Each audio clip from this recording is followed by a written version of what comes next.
बात करेंगे स्टैटिस्टिक्स सांख्यिकी के बारे में क्लास 9th और एक्सरसाइज 12.1। तो यहाँ पे एक टेबल दिया हुआ है, इसमें कुछ डिटेल्स है, पहले इसको स्टडी करते हैं। पहला कह रहा है कि रिप्रोडक्शन हेल्थ कॉजेज जो है ये इतना है, न्यूरोसाइकेट्रिक कंडीशन की वजह से इतने लोग, इतने फीमेल फर्टालिटी, इंजरीज की वजह से इतनी महिलाएं बीमार रहती है या उनकी मौतें होती हैं, कार्डियोवैस्कुलर कॉजेज ये है और रिस्पिरेटरी कॉजेज ये है, अदर कॉजेज ये है। तो क्वेश्चन में कह रहा है सबसे पहले इसको रिप्रेजेंट कीजिए ग्राफिकली। दूसरा कह रहा है मेजर कॉजेज कौन सा है विमेन्स के डेथ का वो बताइए। और तीसरा कह रहा है कि फैक्टर टू सबसे हाईएस्ट क्यों है, ये आप अपने टीचर की मदद से पता लगाइए। तो सबसे पहले हम एक ग्राफ बनाएंगे। तो ग्राफ बनाने के लिए हमने ले लिया है यहाँ पे सारे डिजीजेस का नाम, यहाँ कॉजेज मेंशन कर लेंगे कि ये सारे कॉजेज हैं जिस वजह से ये बीमारियां होती है, ठीक है। एंड ये फैटालिटी रेट है, ये है फैटालिटी रेट इस तरफ, ठीक है।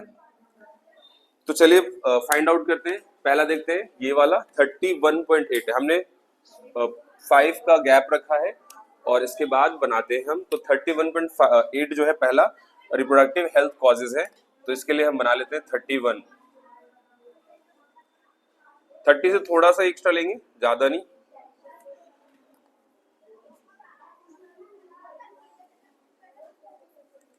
सो दिस इज RHC, पहला जो है इसको मेंशन कर दिया। एंड देन न्यूरोसाइकेट्रिक कॉजेज है 25.4, तो थोड़ा सा 25 से ज्यादा लेंगे।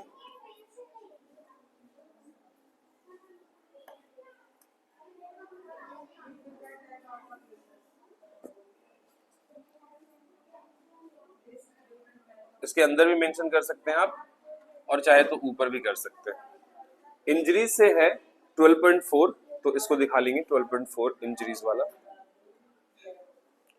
ये आएगा 10 से थोड़ा सा ही ऊपर लेना है।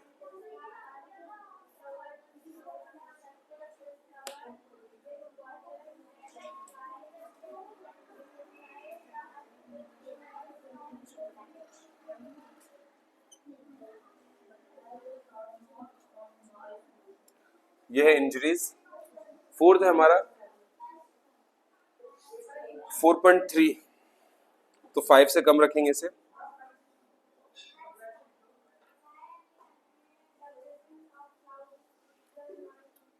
कार्डियोवैस्कुलर कॉजेज है ये। और रेस्पिरेटरी कॉजेज है 4.1, यानी कि ये इससे भी कम रहेगा, ठीक है। अदर कॉजेज में 22, तो 20 से थोड़ा सा ज्यादा लीजिए, अबाउट हियर।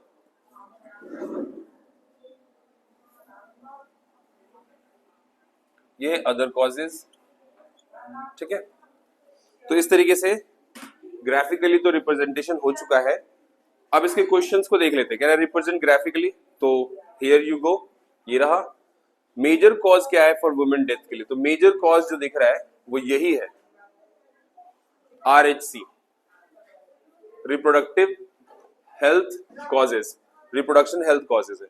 तो हाईएस्ट जो हो जाएगा रीजन वो RHC हो जाएगा, रिप्रोडक्टिव हेल्थ कॉजेज। और एक पूछ रहा है फैक्टर फॉर कॉजेज 2, कॉजेज 2 के लिए क्या फैक्टर है, तो कॉजेज 2 जो है न्यूरोसाइकेट्रिक कंडीशन है। और न्यूरोसाइकेट्रिक कंडीशन किस वजह से फीमेल्स में पाया जाता है, तो इसका बड़ा कॉमन सा कारण है कि साइकेट्रिक रीजन जो है उनके अंदर, न्यूरोसाइकेट्रिक रीजन जो है कहीं ना कहीं उनके अंदर फियर ज्यादा होता है और उनके अंदर कहीं ना कहीं एक तरीके से इक्वल ट्रीटमेंट नहीं रहता, जिस वजह से कहीं ना कहीं न्यूरोसाइकेट्रिक रीजन देखने को मिलता है। क्वेश्चन नंबर 2, इसमें भी बार ग्राफ बनाने के लिए कह रहा है। पहले हम टेबल देख लेते हैं। तो कह रहा है टेबल में शेड्यूल कास्ट जो है गर्ल्स पर 1000 बॉयज पे 940 है, शेड्यूल ट्राइब्स 970 है, नॉन SC ST 920 है, बैकवर्ड डिस्ट्रिक्ट में 950 है, नॉन बैकवर्ड डिस्ट्रिक्ट्स में 920 है, रूरल में 930 है, अर्बन में 910 है। तो रिप्रेजेंट करना है इस इंफॉर्मेशन को बाय बार ग्राफ, ठीक है, और कंक्लूजन देना है इस बार ग्राफ का। तो सबसे पहले हम बार ग्राफ ही बना लेते हैं।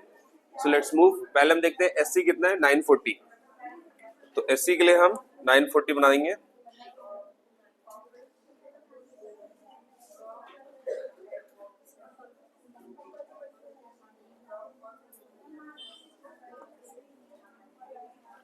तो ये हो गया एससी का 940, एसटी का 970 है।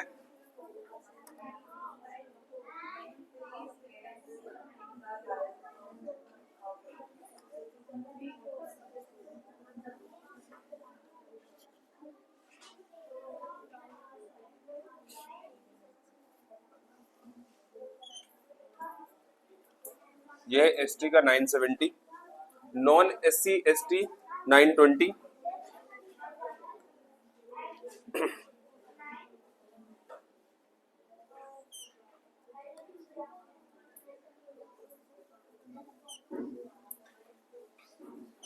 Non SC ST 920। Backward district में देखते हैं 950 आएगा यहाँ।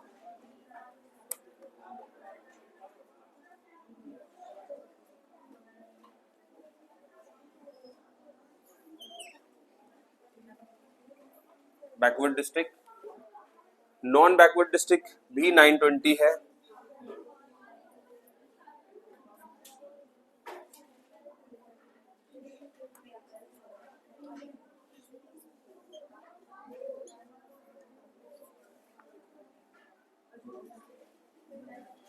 तो ये है नॉन बैकवर्ड डिस्ट्रिक्ट 920।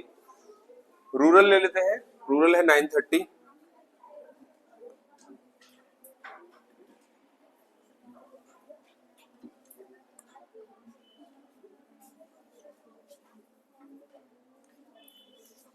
अर्बन बचा है 910।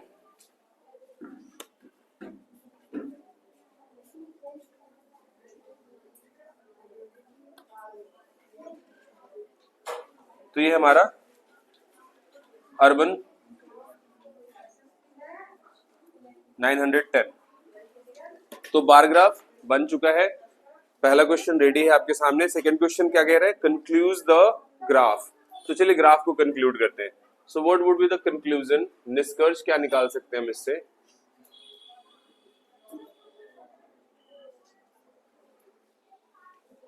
तो एसटी में देख रहे हैं highest girls percentage, means ST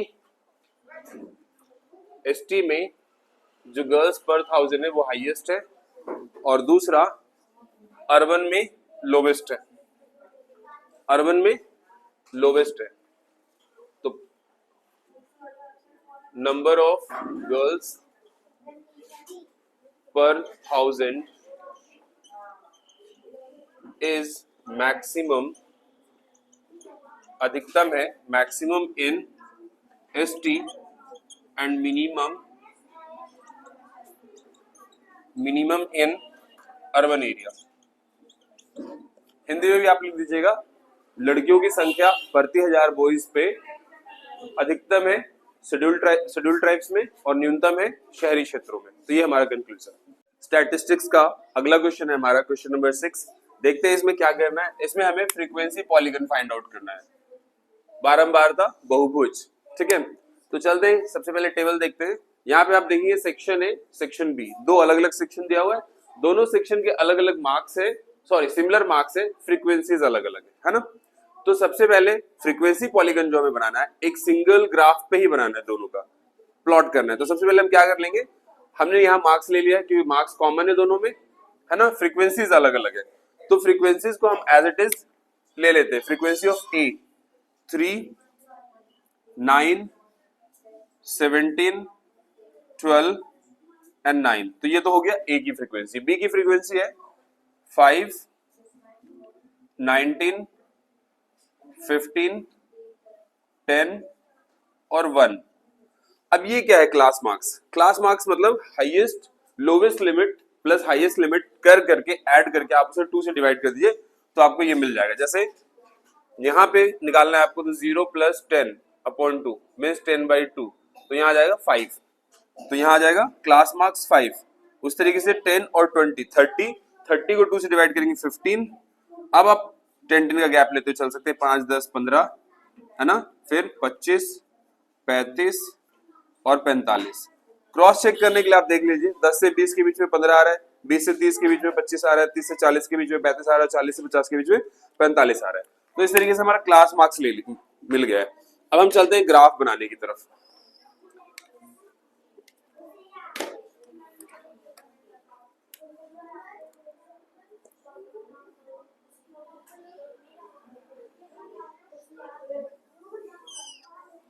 दोनों को एक ही उस पे प्लॉट करना है,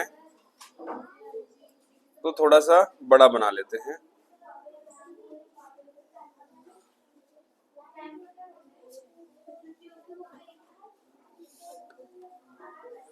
ये हमारा y अक्ष हो जाएगा, ये 0 और ये x अक्ष हो जाएगा।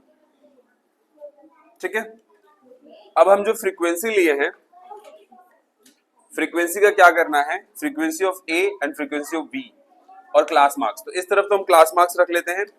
आप देखेंगे हाईएस्ट 45 है एंड लोवेस्ट 5 है। तो 1 2 3 4 5 5 5, तो यहां हम ले लेंगे 5, 45 तक जाना है ना, तो 10 10 करके ले लेते हैं। 10 20 30, थोड़ा सा आगे, 30 40 और 50। ठीक है, फ्रीक्वेंसी हम ले लेंगे ए और बी का।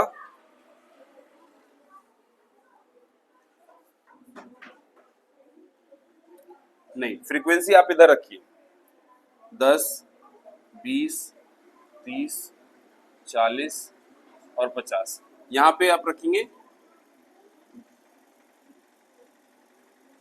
इस तरफ हमने ले लिया क्लास मार्क्स और इधर हम रख लेंगे फ्रीक्वेंसी। फ्रीक्वेंसी अलग अलग लेंगे, frequency of A and B. X अक्ष और वाई अक्ष पे हम मार्क्स को इस तरीके से दिखा लेंगे और फ्रीक्वेंसीज को इस तरीके से दिखा लेंगे। अब हमें करना क्या है, फ्रीक्वेंसी पॉलीगन्स के लिए हम नंबर्स लेना शुरू करते हैं। थोड़ा सा ध्यान रहे, इस वाले 0 को आप लाइन को थोड़ा सा आगे बढ़ा के रखेंगे इसमें, ताकि ये जो फ्रीक्वेंसी लाइंस है ये अक्सर आगे ही रहता है। तो फ्रीक्वेंसी लाइंस को आप आगे कर लेंगे।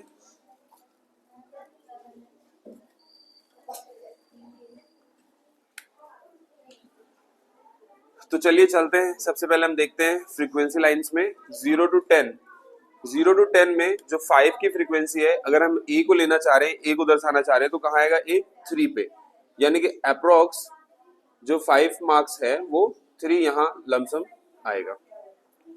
फिर हम ए को ही पहले कंटिन्यू पूरा कर लेंगे। फिर 15 वाले पे कहाँ आएगा, 15 वाले पे आएगा 9, तो 9 जो है हमारा अप्रोक्स यहाँ।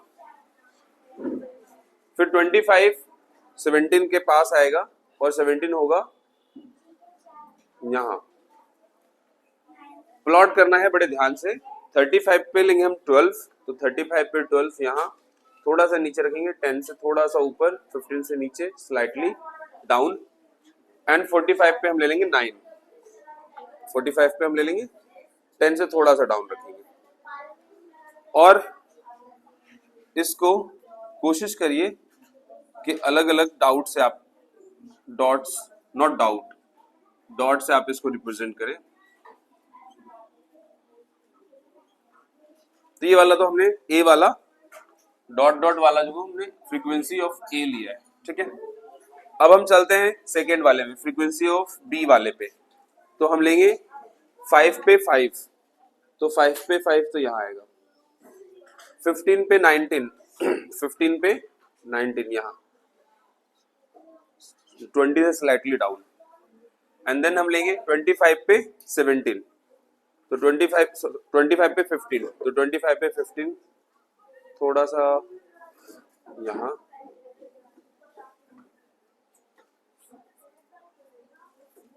थोड़ा सा डाउन, इससे नीचे यहाँ। 35 पे 10 यहाँ, और 45 पे 1, तो यहाँ।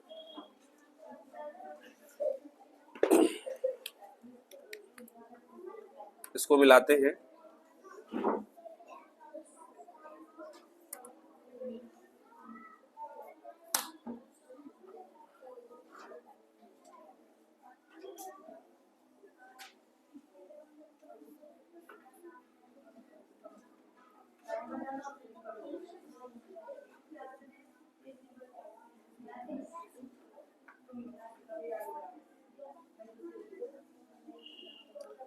ग्राफ पे एक्चुअली बिल्कुल परफेक्ट बनेगा ये, फ्रीक्वेंसी ऑफ बी,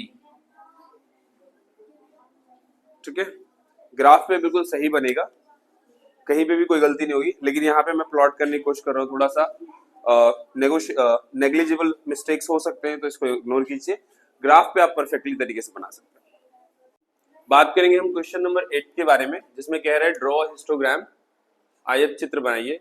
तो आयत चित्र बनाने से पहले हम टेबल देख लेते हैं। टेबल क्या कह रहा है? टेबल में दिया हुआ क्लास, क्लास दिया हमें 1 से 2, 2 से 3, 3 से 5, यानी क्लास जो है वो इवन है, जहां खत्म हो रहा है वहीं से शुरू हो रहा है।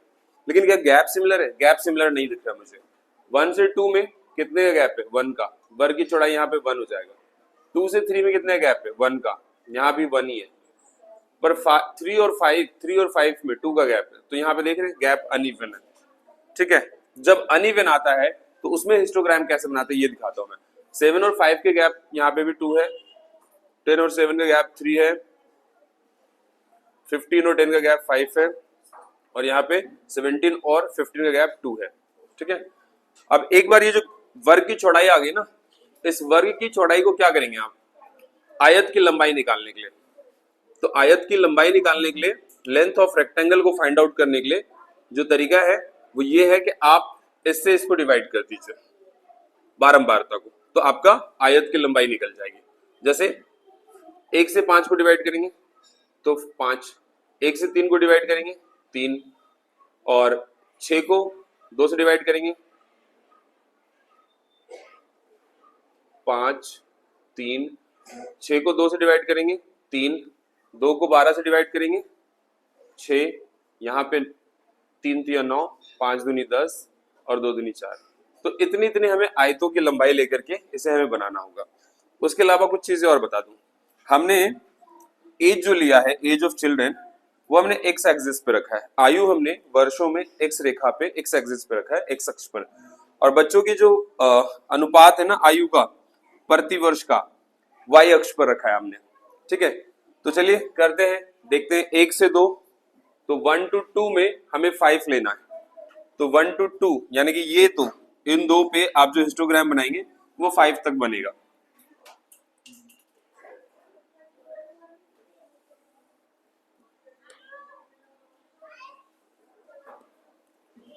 वन टू टू पे 5 तक बनाएंगे, तो ये तो हमारा 5 तक बन गया। 2 से 3 ये कहां तक बनाएंगे? 3 तक। तो 2 से 3 जो बनाएंगे वो हम बनाएंगे 3 तक।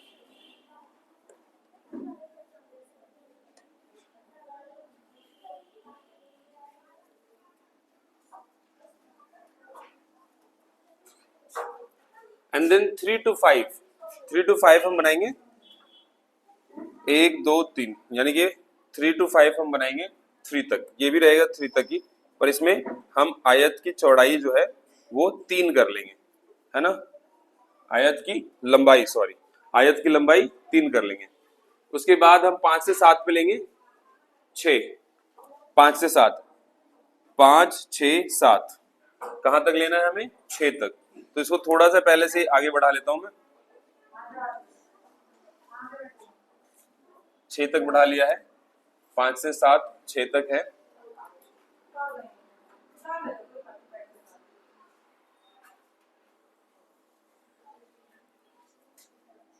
छह तक बन जाएगा।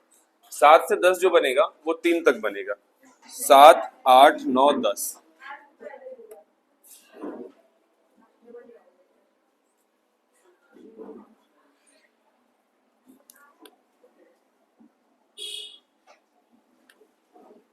सात से 10 जो बनेगा वो बनेगा 3।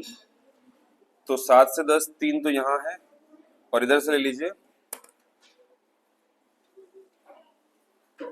ये हो गया 7 से 10 3 तक। 10 से 15 2 तक, 10 से 15 2 तक,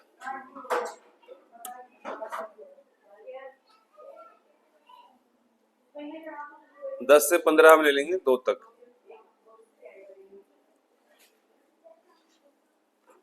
और 15 से 17 हम ले लेंगे, 15 से 17 भी हमारा 2 तक ही रहेगा।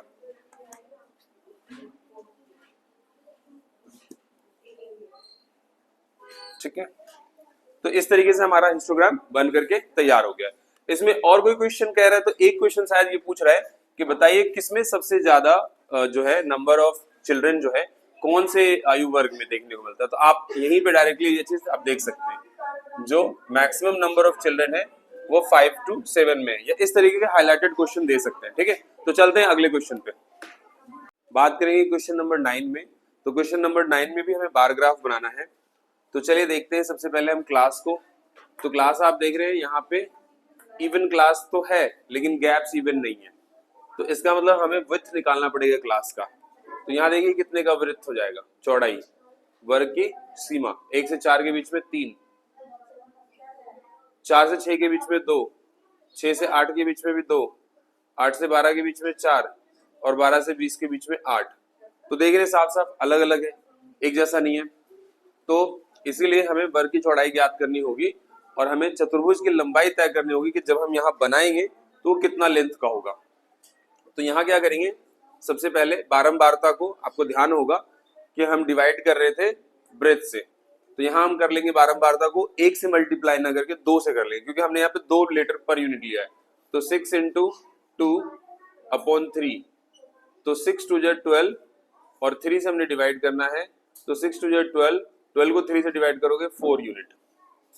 30 को 2 से मल्टीप्लाई कर लो, 30 2 60 और इस 2 से डिवाइड कर दो, है ना। तो 60 को 2 से डिवाइड करोगे वही चीज है, 30 into 2 डिवाइड बाई 2, तो 30 2 60 और 60 को 2 से डिवाइड करोगे तो 30। सिमिलरली 44 into 2 डिवाइड बाई 2, ठीक है। तो 88 को 4 से 2 से डिवाइड करोगे तो 44 ही रहेगा। 16 into 2 अपॉन, यहां देख लेना 4 है, ठीक है। तो 16 2 जा 32 और 32 को 4 से डिवाइड करोगे तो 8 आएगा।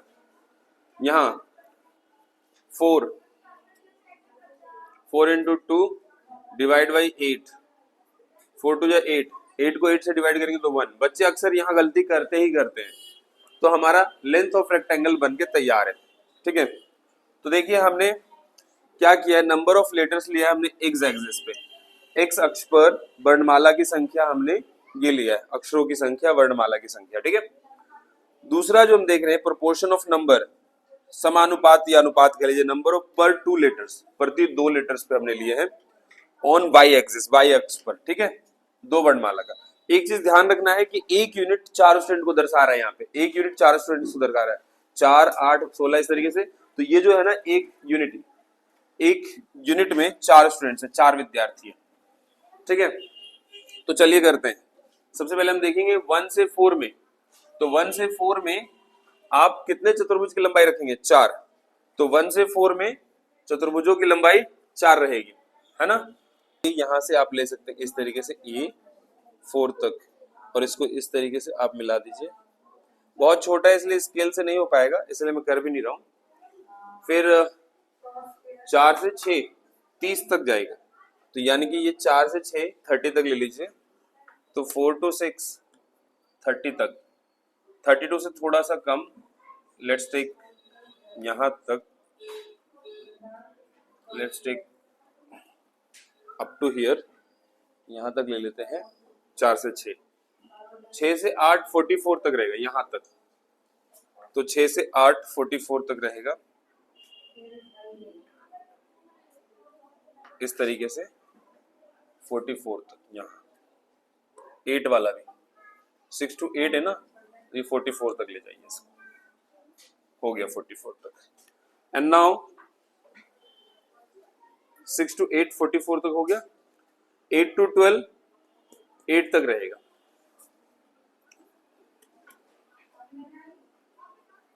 8 to 12 8 तक रहेगा। तो 8 9 10 11 12 ये कहां तक रहेगा, 8 तक। 8 to 12 है ना, 8 तक रहेगा। तो 8 है हमारा यहाँ, समथिंग हियर, तो इसको ज्वाइन कर, 12 to 20 है 1 तक, 12 से 20 सबसे बड़ा है ये, और 1 लमसम इतना रख लीजिए, इतना सा 12 से 20 तक जी, ठीक है, सबसे लंबा है ये। अब इसमें एक क्वेश्चन दिया हुआ है कि maximum number of students lies in which class, किस वर्ग सीमा में सबसे अधिकतम विद्यार्थी, तो आप देख सकते हो 44 सबसे ज्यादा विद्यार्थियों को रिप्रेजेंट कर रहा है, और किस वर्ग सीमा में ये, तो 6 to 8, तो आंसर क्या हो जाएगा 6 से 8, ठीक है। तो ये पढ़ लीजिएगा हिंदी में भी, किस वर्ग सीमा में सबसे अधिक विद्यार्थी है, तो वैसे तो यहां से ही पता चल जा रहा है, तो 6 to 8 में 44 स्टूडेंट्स हैं सबसे ज्यादा, ग्राफ के थ्रू भी आप देख सकते हैं सबसे अधिक ये है, ठीक है। तो इस तरीके से ये ग्राफ बन चुका है हमारा, और भी ऐसे इंटरेस्टिंग वीडियोस के लिए बने रहिए हमारे साथ। Thank you very much.